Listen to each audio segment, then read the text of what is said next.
ఇష్టం ఎక్కువగా ఉన్నవారి మీద కోపం కూడా ఎక్కువగానే ఉంటుంది. ఎందుకంటే కోపం కూడా ఒక రకమైన ప్రేమే.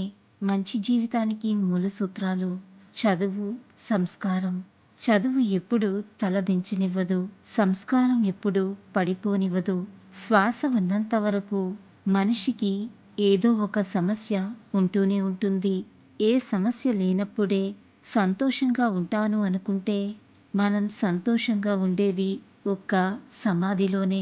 జీవితం అనే యుద్ధంలో గెలవడానికి ధైర్యాన్ని మించిన ఆయుధం లేదు. అనుమానాలు అందరికీ ఉంటాయి. కొందరు అడిగి తీర్చేసుకుంటారు.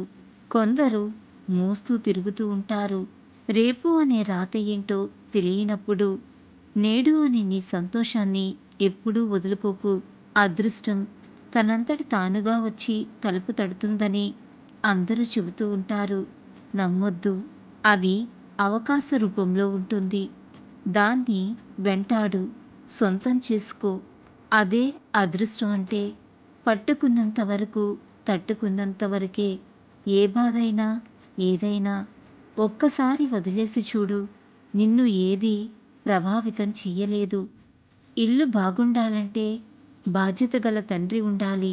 సమాజం బాగుండాలంటే బలమైన నాయకుడు ఉండాలి.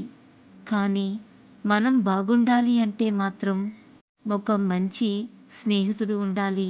ఒకరి తలరాతను మంచిగా మార్చే శక్తి మనకు లేకపోవచ్చు.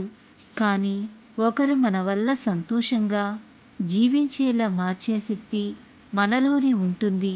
అది కేవలం కల్మషం లేని మనసుతోనే సాధ్యమవుతుంది.